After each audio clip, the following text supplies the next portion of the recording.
அமைச்சர்களாக வந்த பின்பு ரீல்ஸ் பைத்தியங்களாக, ஷார்ட்ஸ் பைத்தியங்களாக இந்த தாவேகா கட்சியினர்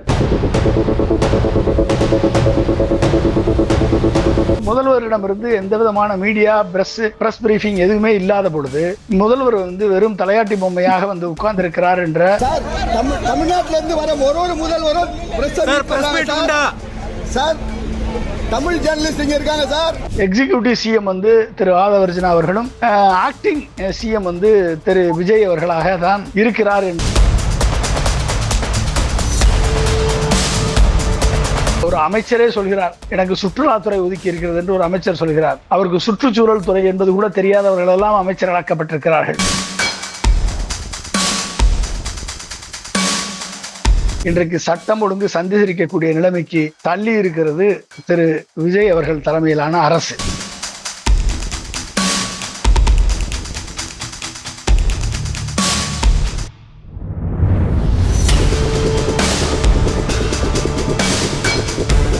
வணக்கம் நேயர்களே, நான் உங்கள் கார்த்திக். நம்முடைய சிறப்பு நேர்காணலில் அரசியல் விமர்சகர் பொன்ராஜ் இணைந்திருக்கிறார். அவரிடம் விரிவாக பேசலாம். வணக்கம் சார். வணக்கம்ப்பா சார், இப்ப விஜய் பதவியேற்ற அந்த கொஞ்ச நாட்கள்ல நிறைய குற்றங்கள் நடந்துட்டு, குறிப்பா அந்த கோவை சிறுமி படுகொலை செய்யப்பட்டது தமிழகத்தையே உலுக்கி எடுத்துடுச்சு.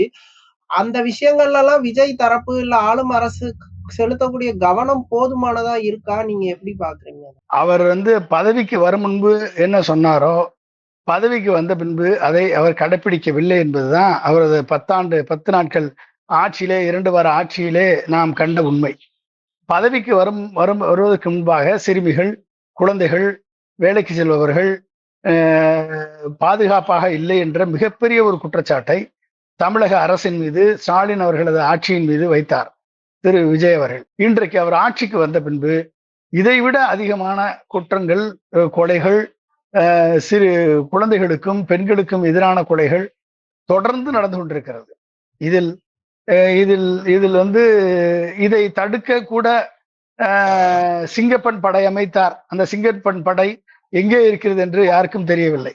இந்த போதைப் பொருள் படை அமைத்தார். அந்த போதைப் பொருள் படை செயல்படுகிறதா என்பது யாருக்கும் தெரியவில்லை. அப்ப இந்த போதைக்கு அடிமையான கலாச்சாரம், சிங்கப்பெண் படை மூலமாக பெண்களுக்கும் குழந்தைகளுக்கும் பாதுகாப்பை உறுதிப்படுத்துவேன் என்ற பிரச்சாரம் எல்லாம் இன்றைக்கு இது கபட வேடமாக இன்றைக்கு மாறி மக்கள் மத்தியிலே இவர்கள் சொன்னதெல்லாம் பொய் என்ற ஒரு நிலை ஏற்பட்டு கொண்டிருக்கிறது என்பது மட்டும் நிச்சயம். இன்றைக்கு எப்படிப்பட்ட ஒரு ஒரு ஒரு சட்டம் ஒழுங்கை நிர்ணயிக்கக்கூடிய அளவிலே முதலமைச்சர் செயல்பாடுகள் இருக்கிறதா என்று கேட்டால் கண்டிப்பாக இல்லை என்று சொல்லலாம். திரு ஆதவர்ஜுனா அவர்கள் சொல்கிறார், தமிழகத்தினுடைய காவல்துறை, அனைத்து காவல்துறையிலையும் இவரது ஐடி விங் ஆட்களை, தாபாக்காவினுடைய ஐடி விங் ஆட்களை நியமிப்பாராம். அவர்கள் வீடியோ எடுப்பார்களாம். குற்றம் மக்கள் பெட்டிஷன் கொடுக்க வர்றாங்கன்னா அதை வீடியோ எடுப்பாங்களாம். அங்க 2 தாபாக்காவுடைய வழக்கறிஞர்கள் 2 பேரை அங்க அமர்த்துவார்களாம். என்ன எப்படிப்பட்ட ஒரு ஒட்டுமொத்தமாக தமிழகத்தினுடைய காவல்துறையை தாவேகாவினுடைய காவல்துறையாக மாற்றி கட்சிக்காரர்கள், போலீஸை, காவல்துறை அதிகாரிகளை நெருக்கக்கூடாது என்ற நிலையை கடைபிடித்தவர் ஜெயலலிதா அவர்கள். அதையே தொடர்ந்து கடைபிடித்தவர் திரு மு க ஸ்டாலின் அவர்கள். இப்படிப்பட்ட நிலையெல்லாம் இன்றைக்கு மாறி ஒட்டுமொத்த காவல்துறையும் தாவேகாவினுடைய கண்ட்ரோலில் எடுக்கக்கூடிய அளவிற்கு இன்றைக்கு ஐடி விங் ஆட்களை நியமித்து, தாவேகாவினுடைய ஐடி விங் ஆட்களை நியமித்து வீடியோ எடுக்க சொல்வதும், தாவேகாவினுடைய வழக்கறிஞர்களை அமர்த்தி தங்கள் புகார் அளிக்கக்கூடிய மக்கள் தாவேகாவின் வழக்கறிஞர்களை மட்டுமே சார்ந்திருக்கக்கூடிய, ஒரு தலைபட்சமாக இருக்கக்கூடிய ஒரு ஒட்டுமொத்தமான சட்டம் ஒழுங்கு சீர்குலைவை ஏற்படுத்தும் நோக்கில் இன்றைக்கு திட்டங்கள் செயல்பட்டு கொண்டிருக்கிறது. இது முதல்வர் விஜய்க்கு தெரியுமா என்று நமக்கு தெரியவில்லை. கண்டிப்பாக இது மிகப்பெரிய ஒரு இழி சொல்லை, ஒரு பழி சொல்லை கொண்டு சேர்க்கும். ஏனென்று சொன்னால், ராயபுரம் இன்ஸ்பெக்டர் கல்யாணத்திலே நடந்த சம்பவத்தில் வாதியாக குற்றம் சாட்டிய நபரை அடித்து விட்டார் என்று சொல்லி தாவேகாவுடைய எம்எல்ஏ அந்த இன்ஸ்பெக்டரோடு வாக்குவாதம் செய்து, அந்த தாவேகா எம்எல்ஏவிடம் தன் கருத்து நியாயங்களை எடுத்து சொன்ன இன்ஸ்பெக்டரை இன்றைக்கு சஸ்பெண்ட் செய்திருக்கிறது திரு முதல்வர் விஜய் தலைமையிலான அரசு.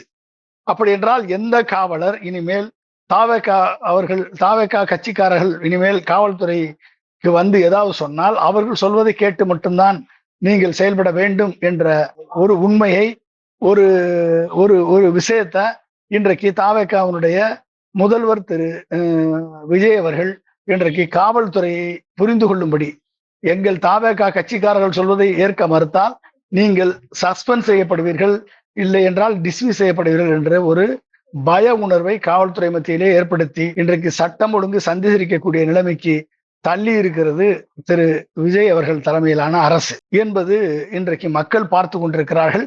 இந்த மக்களை இன்று எந்த மக்களும் இனிமேல் காவல்துறையை நோக்கி, போலீஸ் ஸ்டேஷனை நோக்கி செல்ல வேண்டும் என்று சொன்னால் தாவேகா கட்சிக்காரர்களை பிடித்தால் மட்டுமே இனிமேல் காவல்துறை செயல்படும் என்ற நிலை ஏற்பட்டால் இப்படிப்பட்ட ஒரு அவலம் ஒரு நாட்டில் ஏற்படக்கூடிய ஒரு சூழல் இன்றைக்கு உருவாவதற்கு காரணமாக இருந்திருக்கிறார் திரு முதல்வர் திரு விஜய் அவர்களும் செயல்பாட்டு கொண்டிருக்கக்கூடிய அமைச்சர் திரு ஆதவர்ஜுனா அவர்களும். சார், இப்போ கட்சிக்காரங்க, இப்போ எம்எல்ஏக்கள், அமைச்சர்கள் அங்கங்க போய் மருத்துவமனை இல்ல ஏதாவது ஒரு இடங்கள்ல போய் ஆய்வு பண்ணி அலப்பறை பண்றாங்க. இன்னொரு பக்கம் கட்சிக்காரங்களும் போய் நாங்களும் ஆய்வு பண்ணுவோம் அப்படின்ட்டு பல இடங்கள்ல சேட்டை பண்றாங்க. இப்போ தேவைக்க நிர்வாகி ஒருத்தர் செங்கல் சூளை உரிமையாளர்கள் எல்லாம் மிரட்டி எனக்கு மாசம் 1 லட்சம் ரூபாய் கொடுக்கணும் அப்படின்னு சொல்லி பிரச்சனை பண்ணியிருக்காரு. அதுக்கப்புறம் உரிமையாளர்கள்லாம் சேர்ந்து போலீஸ்ல கம்ப்ளைண்ட் கொடுத்து நடவடிக்கை இல்லைங்கிறதுனால சாலை மறியல்ல ஈடுபடக்கூடிய அளவுக்கு சூழல் போச்சு. ரொம்ப அந்த நிர்வாகிகள்லாம் ரொம்ப அவுட் ஆஃப் கண்ட்ரோலா இருக்கிறாங்களா? நிர்வாகிகள் எல்லாமே என்றைக்கு ஒரு தாவேகாவினுடைய எம்எல்ஏ ஒரு இன்ஸ்பெக்டரை மிரட்ட முடியும் என்ற நிலை ஏற்பட்டால், தாவேகாவினுடைய ஐடி விங் காவல்துறையில் ஈடுபட்டு காவல்துறை செயல்பாடுகளை படம் பிடிக்க முடியும் என்று சொன்னால், காவல்துறை போலீஸ் ஸ்டேஷன்ல தாவேகாவுடைய வழக்கறிஞர்கள் சென்று அமர்ந்து கொண்டு நாட்டாமை செய்ய முடியும் என்று சொன்னால் எப்படி பொதுமக்கள் காவல்துறையை நாடுவார்கள்? இன்றைக்கு இந்த தாவேகா கட்சிக்காரர்கள் ஒரு ராணிப்பேட்டை பகுதியில அந்த ஊர்ல ஒரு செங்கல் சூளை அதிபர்களை மிரட்டி செங்கல் சூளைக்கு மண்ணெடுக்க வேண்டும் என்று சொன்னால் 1 லட்சம் ரூபாய் கப்பம் கொட்ட வேண்டும் மாதத்திற்கு என்று அவர்களை மிரட்டிய சம்பவம் நமக்கு வீடியோவாக வெளிவந்து ஒட்டுமொத்த தமிழகமே அதிர்ச்சிக்குள்ளானது. அதற்கு பிறகும் அவர்கள் மேல் எந்த நடவடிக்கையும் எடுக்கப்படவில்லை. காவல்துறை எந்த நடவடிக்கையும் எடுக்கப்படவில்லை. மிரட்டியவர்கள் மேல் எந்த நடவடிக்கையும் எடுக்கல. ஏனென்று சொன்னால் ஒரு தாவேகா கட்சிக்காரர் அவர் தனது நியாயத்தை வெளிப்படுத்தி வீடியோ எல்லாம் போட்டார். அவர் அடுத்து என்னாச்சு, இன்னைக்கு மக்கள் சாலை மறியலில் ஈடுபட்ட பின்பு தாவேகாவுடைய அடிப்படை உறுப்பினர் பதவியிலிருந்து அவர் நீக்கப்பட்டிருக்கிறார். அப்ப எப்படிப்பட்ட ஒரு மெசேஜ இந்த காவல்துறைக்கு இந்த தமிழக முதல்வர் கொடுத்திருக்கிறார் என்பதை நீங்கள் புரிந்து கொள்ள வேண்டும். மக்கள் போராட்டம் பண்ணல அப்படின்னா இந்த தாவேகா கட்சிக்காரர்களது அட்டகாசம் தொடரும். அவர்களை யாராவது எதிர்த்து கேட்டால் அவர்கள் பணி நீக்கம் செய்யப்படுவார்கள், இல்லை என்றால் சஸ்பெண்ட் செய்யப்படுவார்கள் என்ற ஒரு மெசேஜ் இன்றைக்கு பரவிவிட்டது. எனவே காவல்துறை தாவேகாவினர் மீது அத்துமீறி ஈடுபடக்கூடிய தாவேகாவினர் மீது நடவடிக்கை எடுப்பார்கள் என்பதெல்லாம் இனிமேல் ஒரு கனவாகத்தான் போய் முடியும். எனவே அது இவர்களது அட்ராசிட்டிஸ் தொடர்கிறது. இவர்களது ஒரு அமைச்சரே சொல்கிறார், எனக்கு சுற்றுலாத்துறை ஒதுக்கி இருக்கிறது என்று ஒரு அமைச்சர் சொல்கிறார். அவருக்கு சுற்றுச்சூழல் துறை என்பது கூட தெரியாதவர்கள் எல்லாம் அமைச்சராக்கப்பட்டிருக்கிறார்கள். ஒரு அமைச்சர் சென்று மே 15ஆம் தேதி இந்த முறுக்கு சுட்டதுக்கு ஆதாரம் எங்கே என்று கேட்கிறார். இப்படிப்பட்டவர்கள் எல்லாம் அமைச்சராக இருந்திருக்கிறார்கள். அம்மா உணவகத்திலே போய் சாப்பிடுறவர்களுக்கு சாம்பார் புது சாம்பார் கொடுத்துருக்க. அங்க இருக்க நிருபர் கேட்கிறார், எனக்கு கொடுத்த சாம்பார் வேற, அமைச்சர் கொடுத்த சாம்பார் வேற, என்னம்மா நீங்க அப்படின்னு கேட்கிறார்.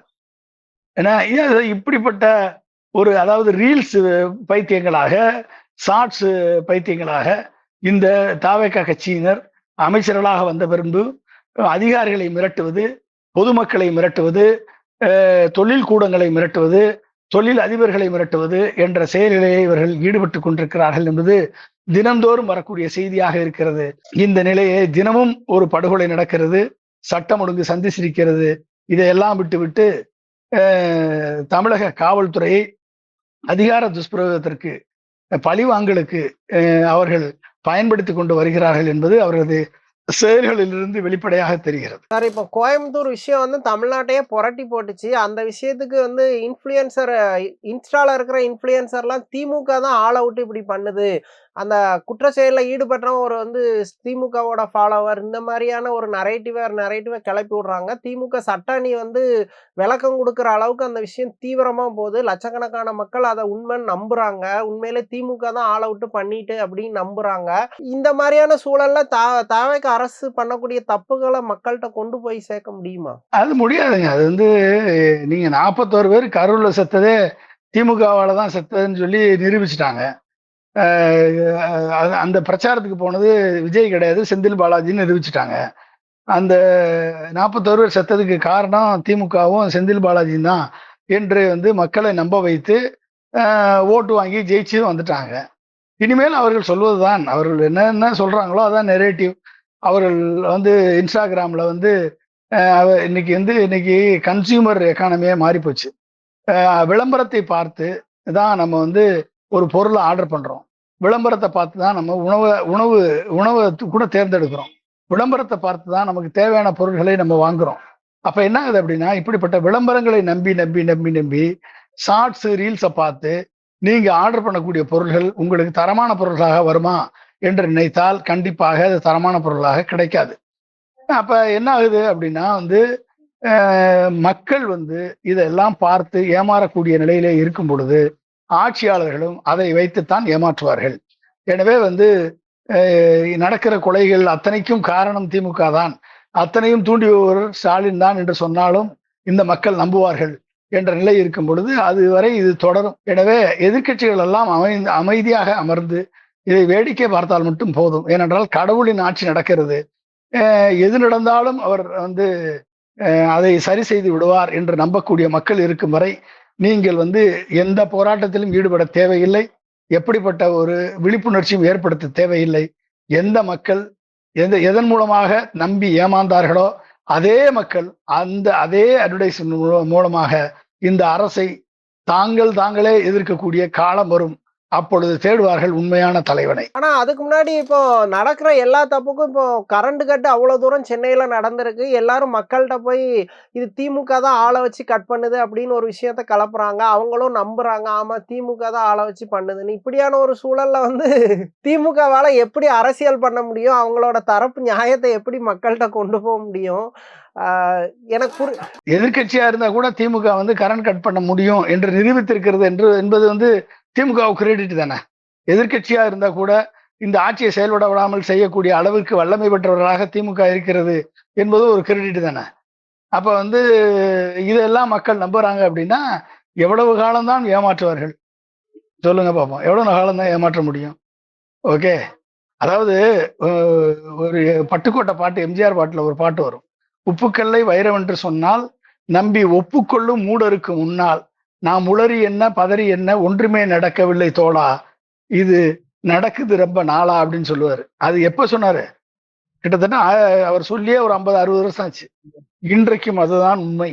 உப்புக்கல்லை வைரம் என்று சொன்னால் அதை நம்பி ஒப்புக்கொள்ளும் மூடருக்கு முன்னால் நாம் உளறி என்ன பதறி என்ன ஒன்றுமே நடக்காது தோழா, இது ரொம்ப நாளா இது நடக்கும். இது என்றைக்கு மக்கள் இதை நம்ம அப்படியே விட்டுறணும். அதை வந்து நம்ம எதிர்த்து கேள்வி கேட்பதோ இவர்கள் சொல்வதற்கு பதில் சொல்வதோ என்ற நடவடிக்கையில் ஒரு 6 மாதத்திற்கு பேசாம அவங்கவுங்க வார்டுல நிம்மதியா இருந்தாலே போதும்.